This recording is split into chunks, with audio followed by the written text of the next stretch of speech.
When a project consumes you to the point that you are distracted from real responsibilities in life, that is when you know you are onto a good one. And that is the case with this. I am thinking of little else. We had a bunch of you say that you wanted a kit version of this guitar as it develops, and I am going to make that happen. The side benefit is that I finally allow myself to buy a large industrial sander thicknesser, white belt sanding machine. I can't wait. I've literally wanted a good quality one for years. But I also said I was going to do this in 4 episodes, and none of you believe me. There is no faith. You might be right. Burn it.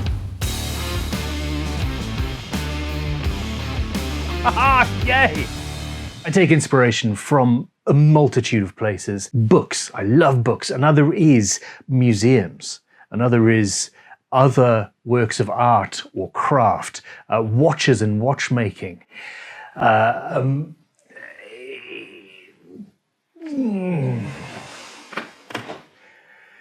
off on a road trip that's going to combine several of my loves. I am off to tour Bremont's new facility called The Wing. They are the UK's premier watchmaker. Seriously cool, and we'll have a little bit of footage from that coming forward. I am also, after that, going to the Ashmolean Museum in Oxford. I told you last week that this instrument is being designed with some Baroque stylings in the purfling and the way that's doing. And since I had this visit to Bremont, I knew they were near the Ashmolean, I thought, you know what? Let's go and have a look at some beautiful viola da gambas and violins and some early guitars. And, well, I'm just about to get in a car. I'll see you there. Oh, by the way, this is episode 1.1. This isn't part of the whole guitar building series. No, it's not. This is just randomness, interstitial guitar building content. Episode 1.1 of 4. How many episodes do you actually think it's going to take? Let me know in the comments.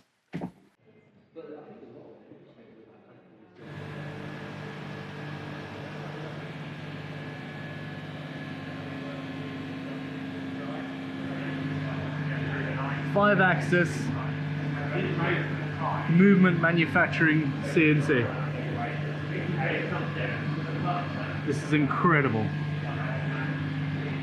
And then once we're happy with everything we've machined on this side, we then pass it over to the sub-spindle, where we finish off the machine, the overall diameters, and a small cut through the central board to finish it. And then that's the complete part. We've got a robot arm inside the machine which sticks the parts and puts them off down on the over there. So we can run through the day, obviously, when we're here.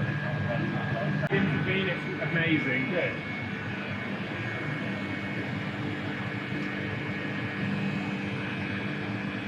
Right, so we've got on this side of the machine the expanding work holding. Yeah. So that suits the central bore on our component. So what we do, we have a parting off tool, which we'll pull that now. That back to the position that we want to cut, and now it goes through the spindle transfer process. So we've got an air blast coming on both spindles.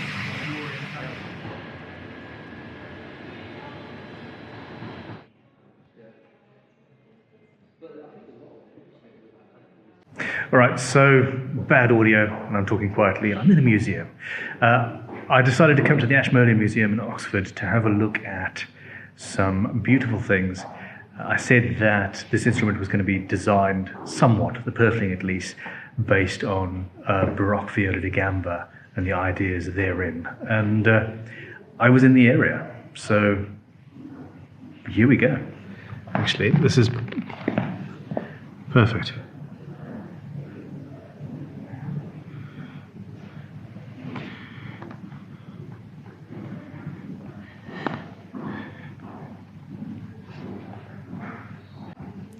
think I've actually built a replica of this exact instrument, minus the inlay. Or the carving. So let's take that back.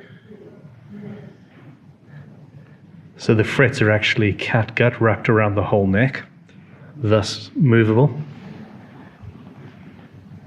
This is where the fun truly begins. Look at that carving.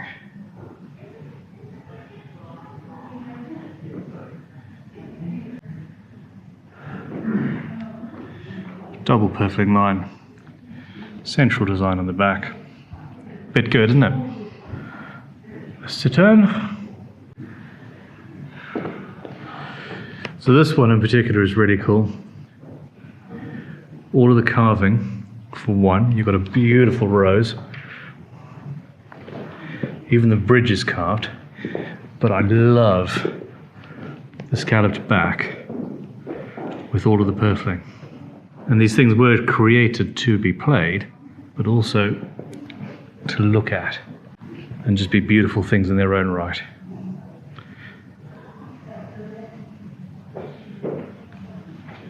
And of course some guitars. So these were donated to the museum by William Hill and Sons, who made some incredible tools. They were a tool maker, violin dealer, etc. If you ever find some William Hill and Sons violin makers thumb planes, give me a call. Inspiration.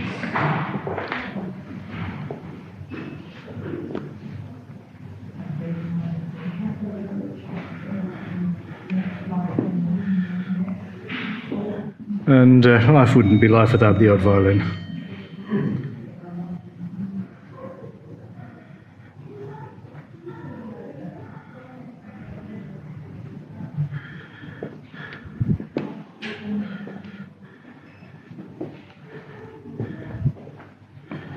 And here's an Amati viola, or tenor viola actually, I don't know, it's huge, with more of the same pattern of inlay that we're talking about.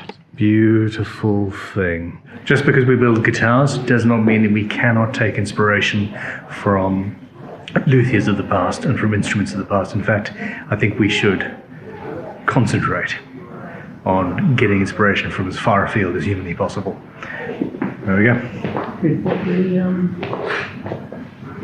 Look at that little shape just inside the headstock there. That's unnecessary and just beautiful, and unnecessarily beautiful. All right, so not only did I go and take all of that footage, fun, yes, and a load of photographs actually on my phone. My camera ran out of batteries halfway through. In the bookshop was this. I have never spent this much on a book before in my life, not even close. In fact, this is more than double what I've ever spent on a book. It's a good thing Crimson bought it for me then. This has everything I need. And a lot of photographs of those things, musical instruments in the Ashmolean Museum, the complete collection. And quite frankly, the fact that I just spent a couple £100 on a book, that's painful. But the museum is benefiting from this, and that makes it okay in my book. Now, which one of those instruments should I take my inspiration from? I don't know. I really, really don't. I get a feeling of utter joy, of course, and inspiration from going and looking at things like this. And also, I feel intensely frustrated because I am there looking at stuff and not here making that stuff. Do you feel the same way when you look at beautiful works of art and craft? Or am I just weird? Either is possible. It's all the fine details. It's all the little things that you just... Is that the Stradivari? Yep. The most famous Stradivari in the world. Anyway, look at that. Look at that. Look it. Okay.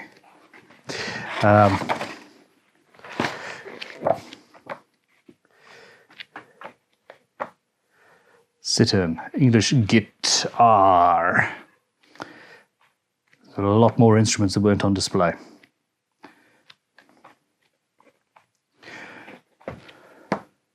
That one was. Tortoiseshell, which is a pity, but still. Should we make a multi-level sound hole?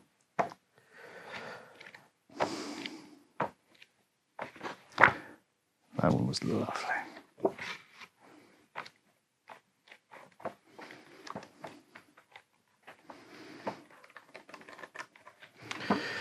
Okay, viol, give me a viola da gamba. Come on. Here we go. So it's a combination of those sorts of shapes, and then you've also got curves as well. I think that's what we're talking about. I love the idea of making some pair tuning keys with that sort of a design. Should we do that?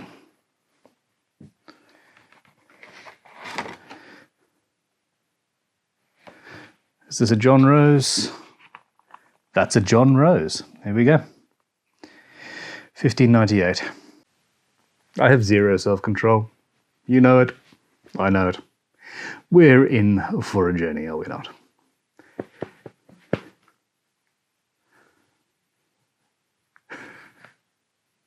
Come on, then. Okay, so in reality, I don't want to add huge amounts of purfling to the top here. What I would like to do is just change, drop that, is just change the shape a little bit. So we've got a nice point there. I mean, the Baroque is known for being a little bit over the top, shall we say. I'd considered changing that so it was all 90 degrees and bigger and stuff, but it's not required. That is pretty good. I could add, as was suggested last week, my sort of sigil somewhere. That could be interesting, maybe carved in the middle, but I'm not entirely sure. The bridge is okay as it is. I think it might need to be a little bit smaller, but we might also, it'll also be shaped a little bit differently, so we'll attack that when we get there. This is staying as is. I could potentially add a couple of different layers and go in for a stacked rows, what do they call it? A multi-level sound hole, but not this time. This does leave the headstock. You guys were right in saying that I need to make this, it needs to be a slotted headstock. It really, really does. So, no, it doesn't.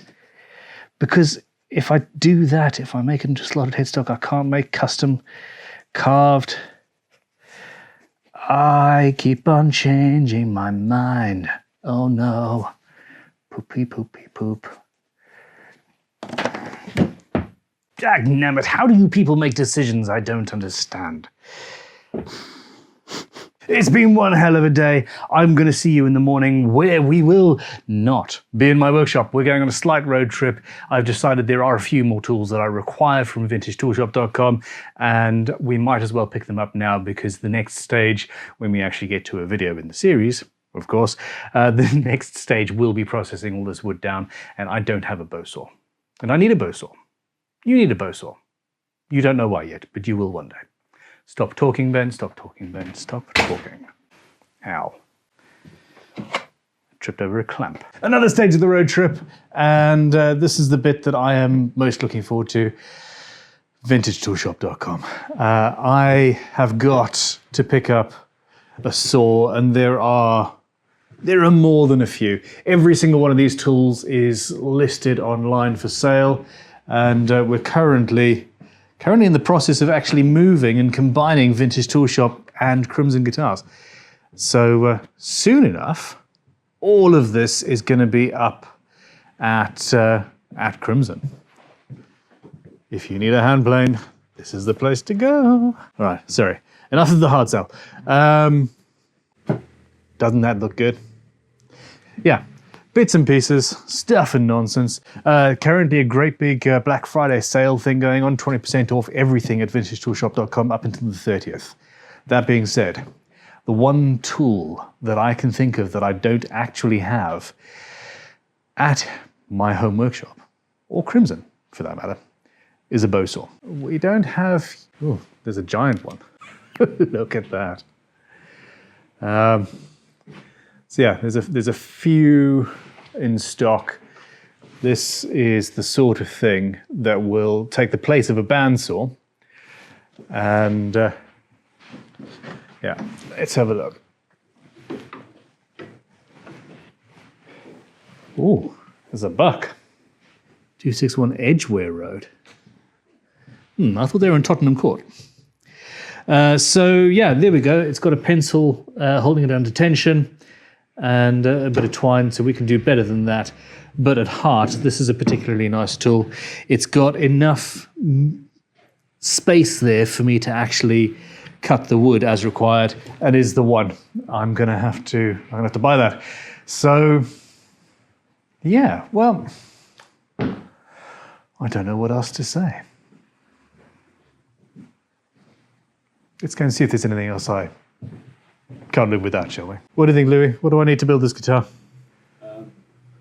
More planes. Say more planes. More planes, Ben. Always more planes. I don't need any carving gouges. I've got purfling material. Ooh. I don't have a brace. Sure I had a brace somewhere.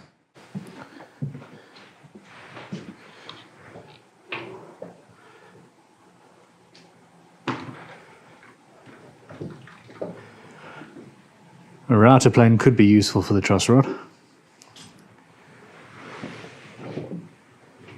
Hand tool only, but little watchmaker's lathe could be fun.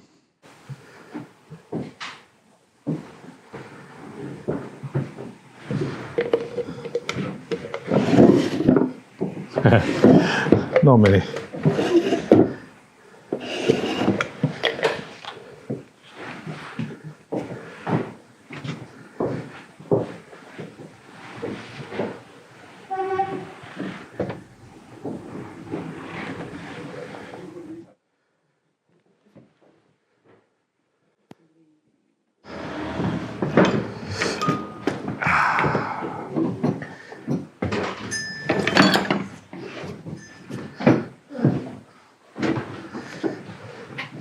I think that's coming home with me.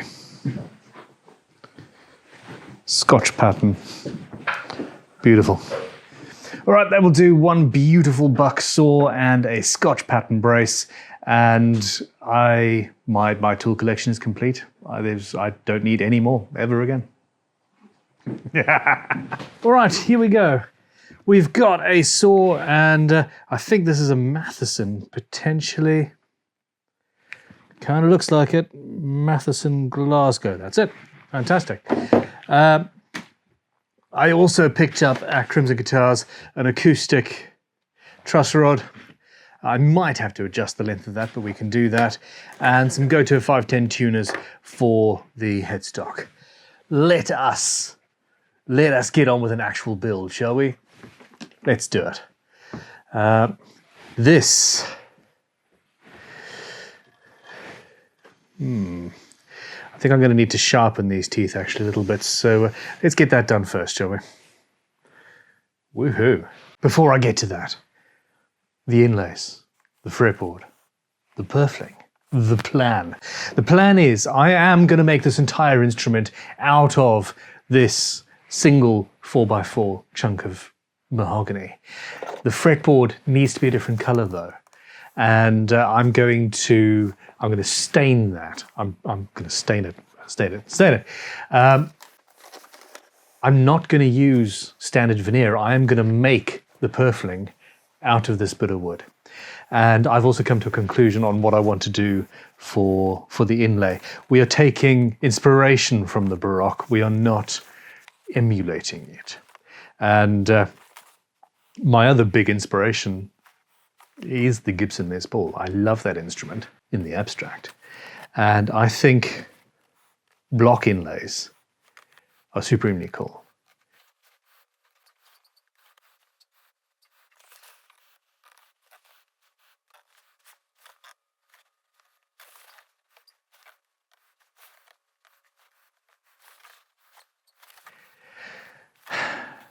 I think hollow block inlays made out of purfling, however, are even cooler. So, well, what do you think? I'm tempted maybe to get rid of the 15th and have some sort of a triangular or diamond pattern to match everything else. But what I do want to do, we've got the circle here, everything else is square, and having only one circle is a thing. I would like to go back to the sweetheart kind of or Cupid's bow kind of thing, which is a combination of both curves and the diamond pattern, which brings the whole thing together. That's my excuse, and I am sticking with it. What do you think? Let me know in the comments. I mean, if you hate it, I could change my mind. In fact, here you go. So a lot of you ask me why I don't produce the whole guitar, build the whole thing, film the whole thing, and then just release it serially over a couple of days. And the reason I don't do that is, well, there are several. One is that I really struggle to get that far ahead of myself. But the other is I enjoy the collaboration. I feed off of you. I do. Your ideas, your thoughts, your comments influence everything that I do. So keep them coming, yeah? The next stage is to hang this on a wall where I can see it, and I will look at it for a couple of days and, well, see what you have to say as well. Who needs a view anyway? I've been looking for my saw setting vise for about 20 minutes now. And, Isotunes, big sale, Black Friday thing. Check it up in the description. Yeah. It was hiding behind the light. Couldn't see it for love nor money. Bigger workshop or less tools? You know, you do.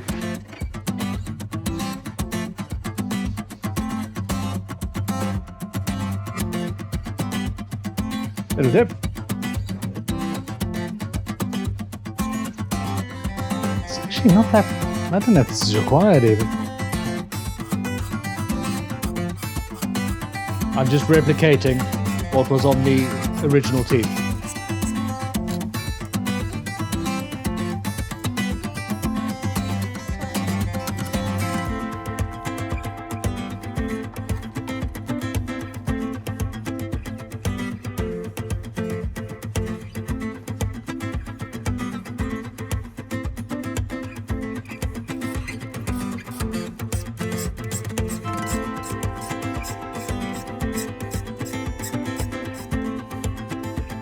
Going well. So every other tooth, yeah. Every other tooth is set opposite, and you've got to do them from both sides and stuff. That was the most terrible way of describing this process. Forgive me.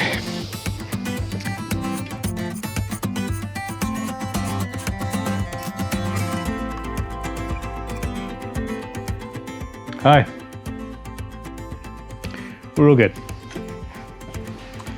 Except it's cutting on the push, which I suppose is right. It just feels weird to me.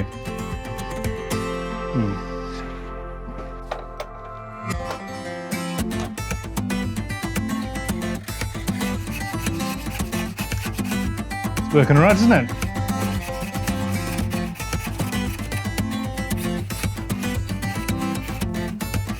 And we can go around corners.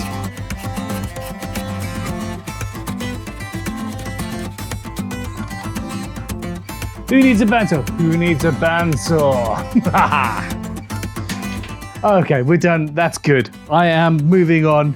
It's now late evening. I'm coming back tomorrow morning, and tomorrow we are going to beast through the preparation. I've decided what I'm going to do with those numbers. I had a lot of suggestions from you fantastic people. I am going to put it on the inside of the guitar, so the rough section with the numbers is internal and visible from the sound hole. You're not going to be able to see the whole thing, but it's going to be there and it's going to be cool. And it's rough sawn, and we don't want that external to, annoy the musician, i.e. me. I'm no musician. See you in the morning. I want to get as much out of this single piece of wood as humanly possible, so I need to take the plan off the wall again and measure some stuff up, don't I? Let's have the neck pocket. So we want a piece of wood. We could have a whole thing just there, and the neck pocket goes into that.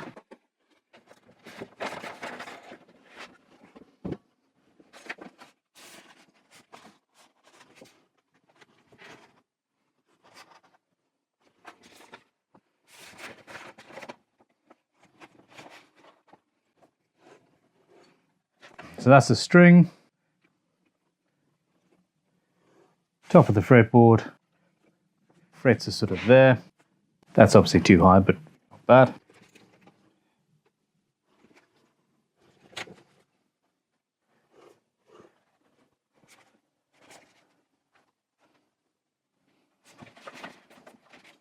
Now I want the side to be... Yeah, good point. Bridge 14mm high. So we've got a break angle here, for whatever that happens to be. I want the sides themselves, including the top, to be 5 centimeters, which gives us that. So there you go. The break angle is about 1.5 degrees, which is about standard. Be about there. 24, 22.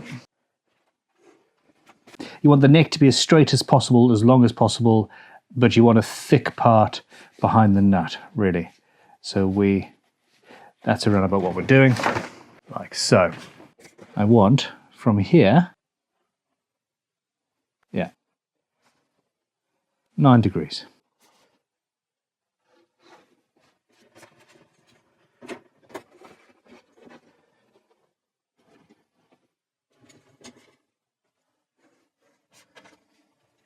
And then what this tells me is how thick I need this blank to be in order to make the neck out of a solid piece of wood. Should we do this as a scarf joint? It's something I haven't done on video before. So we are going to make this into a kit guitar, absolutely. But from the point of view of a hand tool only build, making the neck with a scarf joint is a more efficient use of wood. It also means you don't have to saw out all of the curves, so all of that messing around with the bow saw probably actually wasn't required. So yeah, you'd have a scarf joint there, and you'd have extra wood glued onto the base of the neck here. Now, top will be about 4mm thick, so will the back.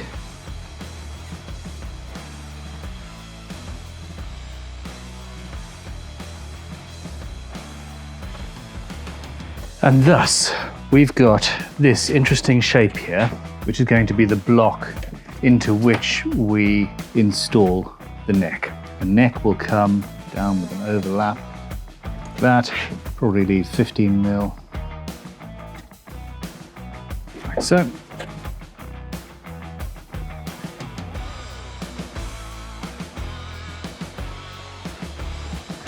So technically, we could actually just have the neck go there, even smaller, like so.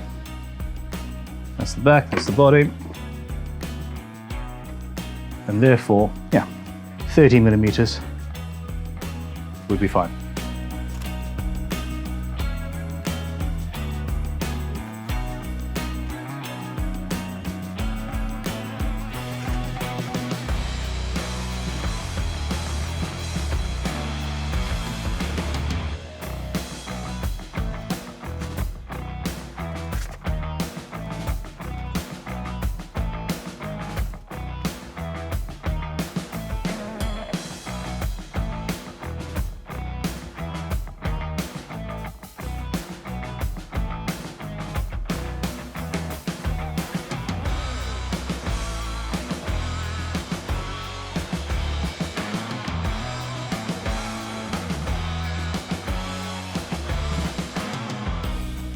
I know that absolutely zero of you thought I could do this in 4 episodes and by Christmas.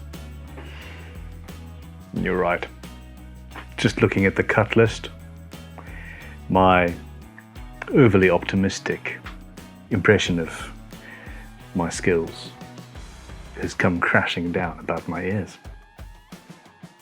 It's quite a lot of work to do. You were right. I was wrong. I'm sorry. Please forgive me. This is going to go on for a little bit longer. There's more than 4 episodes here. There's more than 3 episodes here because that's what I've got left. Oh no, wait, this is the 2nd episode, so we've got another 6 episodes to go, don't we? At least. I've failed. I used a mobile phone. I used a moisture meter that was powered in a hand tool only build before I got...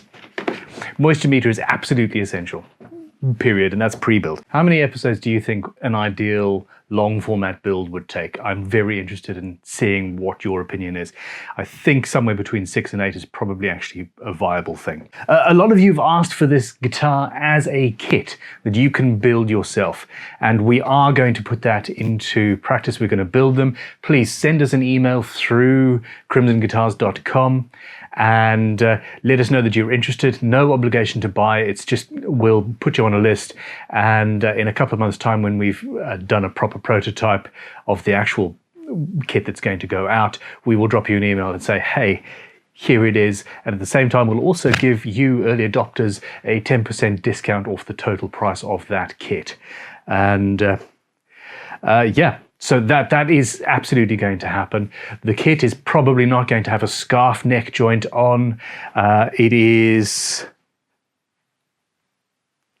It will have various options for inlays. You don't have to have the same that we've got here. It could be dot inlays. You could specify that you want mother of pearl or something like that. So there'll be a few options, and you don't have to have a mahogany fretboard. Again, that is for the interests of this particular build, but the guitar itself will be variations thereof. But let me know in the comments below if you are interested.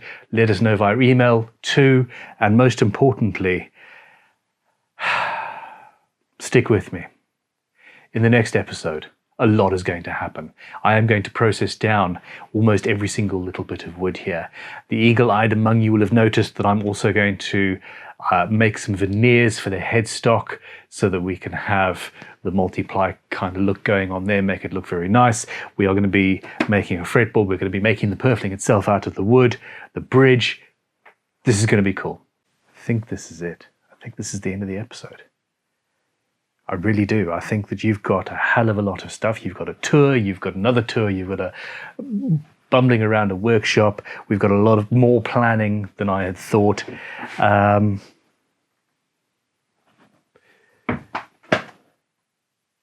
Was this a boring episode? I hope not. Please click like, subscribe. Come back for more next week, because next week I am still seriously going to try and get this done by Christmas. I really am. No self-control. I'm going to get this done as fast as I can. Click like, subscribe. Stay cool. See you guys soon. Don't forget the live stream. Live stream on Crimson Guitars Extras every Sunday evening. Ask me questions. I'll answer. Cheers.